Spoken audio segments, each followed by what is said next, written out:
Terima kasih Anda masih bersama kami di Berita Padang. Bagi Anda yang baru saja bergabung, kami hadirkan kembali 3 berita utama pada pagi hari ini.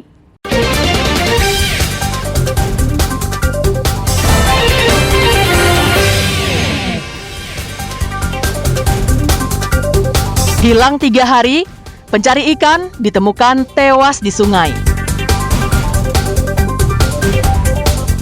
Gorong-gorong di Jorong Pasar Lamo, Pasaman Barat rusak, akibatkan banjir jika diguyur hujan deras. Nagari Sungai Pua tanggap bencana, gerak cepat pasca erupsi Gunung Marapi.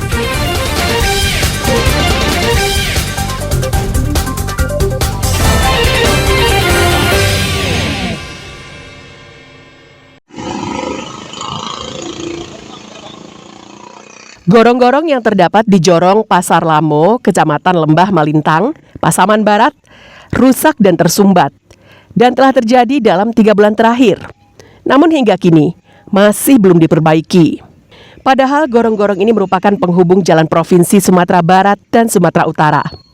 Selain itu, lokasi gorong-gorong tidak jauh dengan Pasar Ujung Gading, sehingga mengganggu akses jalan. Jika terjadi hujan deras, puluhan rumah dan jalan di sekitar gorong-gorong akan terendam banjir.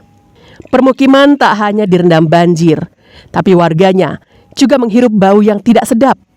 Pasalnya, tumpukan sampah yang tersumbat akan meluber ke jalan dan permukiman. Penyebabnya? Ya, karena jalan mobil-mobil truk dan truk itu lewat kan runtuh jalannya itu. Jadi sebelum ini ada polongan di tengah jalan itu? Ada, udah lama polongannya. Jadi amblas? Amblas ke bawah. Jadi aliran airnya? Ya tersumbat lah. Kalau Bapak mau lihat, silakan dia ke dapur saya sekarang. Banjir ya? Itu terendam. Iya segini airnya tuh, kalau hujan. Segini lagi tambah. Itu berapa hujan berapa jam baru bisa kena itu Bang? 1 jam aja udah banjir. Polongan terumbat ini tertutup. Sebelumnya apakah ada yang runtuh atau bagaimana nih Bang? Kalau yang tersumbat ini, Ya. yang sudah lama sebenarnya. Sudah lama, udah bertahun-tahun itu. Tapi Ini belum ada solusi baiknya kan. dampaknya secara kesehatan dari ini Bang? Setelah masyarakat lah, masyarakat kita kan nanti kan penyakit bikinnya kan, karena itu dengan air sampai ke dalam kan. Oke. Ada banyak rumah yang kena? Banyak. Apa harapan Bapak? Warga berharap adanya perhatian pihak terkait agar gorong-gorong bisa segera diperbaiki. Safatul Ulum melaporkan dari Pasaman Barat.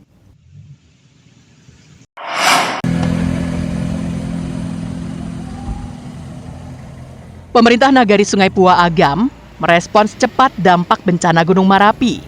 Sebelumnya, pada Jumat malam pekan lalu, Marapi menyemburkan abu vulkanik hingga terjadi hujan abu bercampur kerikil halus di kawasan sekitar gunung. Pemerintah Nagari Sungai Pua langsung menyurati Damkar untuk membersihkan abu vulkanik yang tergolong tebal. Selain itu, pemerintah juga membagikan masker dan mengimbau warga untuk mengurangi aktivitas di luar rumah. Sejak terjadinya erupsi tadi malam jam 10:27 malam, terjadinya erupsi di Gunung Marapi yang menyebabkan abu vulkanik di Nagari Sungai Pua. Dan tadi pemerintah Nagari langsung membuat surat ke Damkar, yaitu pemadam kebakaran, untuk menurunkan satu unit damkar untuk menyiram jalan raya. Tebalnya abu vulkanik pasca erupsi yang terjadi beberapa hari lalu masih terasa hingga Minggu siang. Menurut warga, hujan abu baru tebal terjadi dalam 2 bulan terakhir. Abu Kapundan, apa tuh? Lah, madariku sejak tadi malam itu. Manangawalan tuan kecil dah puasa balik deh bulan lalu tu tak tahu. Nak dapat sapu dari ko baru kini nyapu. Pusat Vulkanologi dan Mitigasi Bencana Geologi, Pos Pengamatan Gunung Api Marapi, mengimbau warga untuk selalu menggunakan masker saat berada di luar ruangan, mengurangi aktivitas di luar rumah, menggunakan pelindung mata, melindungi air bersih dari abu, dan menyiram area pertanian. Dina Amrina melaporkan dari Agam.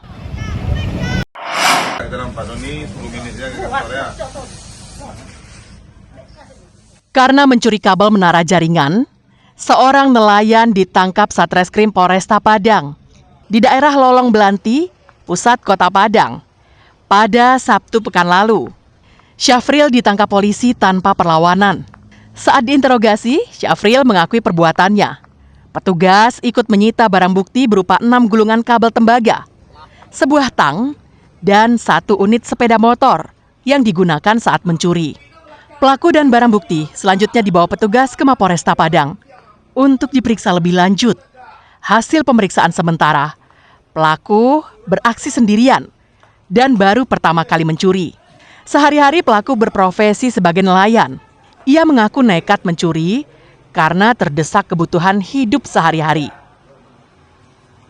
Setelah kita amankan 1 orang pelaku pencurian instalasi kabel tower Telkomsel. Itu pelaku kita amankan di daerah Belanti, Kecamatan Padang Utara. Menurut keterangan dari pelaku, untuk pelaku baru 1 kali melakukan aksi pencurian. Untuk pelaku kita amankan tanpa perlawanan. Setelah kita terlebih dahulu mengintai gerak-gerik pelaku, pun dengan bantuan dari rekan kita jaringan yang memegang jaringan Telkomsel tersebut. Atas perbuatannya, operator jaringan telepon genggam mengalami kerugian hingga jutaan rupiah. Pelaku terancam dijerat dengan pasal 363 KUHP tentang pencurian dengan ancaman hukuman di atas 5 tahun penjara. Alfi melaporkan dari Padang.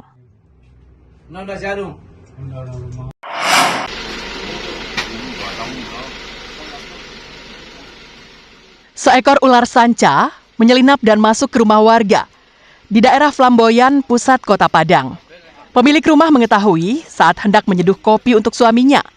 Pada pukul 4 pagi, ular terlihat tidur di atas balok kayu plafon rumahnya. Karena kaget, pemilik rumah spontan berteriak hingga membangunkan seisi penghuni rumah. Mereka kemudian menghubungi Dinas Pemadam Kebakaran Kota Padang untuk mengevakuasinya. Petugas yang datang ke lokasi mengalami kesulitan untuk mengevakuasi ular itu karena posisinya tak memberi ruang bagi petugas untuk menangkap leher ular. Beruntung, petugas dibekali alat penjepit sehingga dengan mudah menemukan dan menjepit leher ular. Namun upaya itu tak berlangsung mulus. Ular beberapa kali meronta dan melilitkan badannya di balok kayu itu. Perlawanan ular tak berlangsung lama, sehingga petugas langsung memasukkannya ke dalam karung plastik besar. Ya, laporan kita terima dari warga jam 4 subuh dini hari, bahwasanya ada ular di rumahnya di atas plafon. Panjangnya lebih kurang 3 meteran. Evakuasi cukup sulit sedikit ya, karena posisinya di atas plafon. Perlu alat untuk mengevakuasi ular tersebut.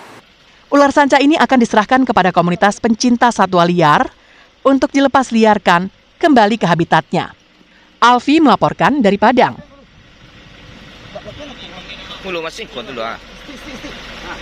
Saudara, informasi tadi sekaligus menutup berita Padang pagi ini.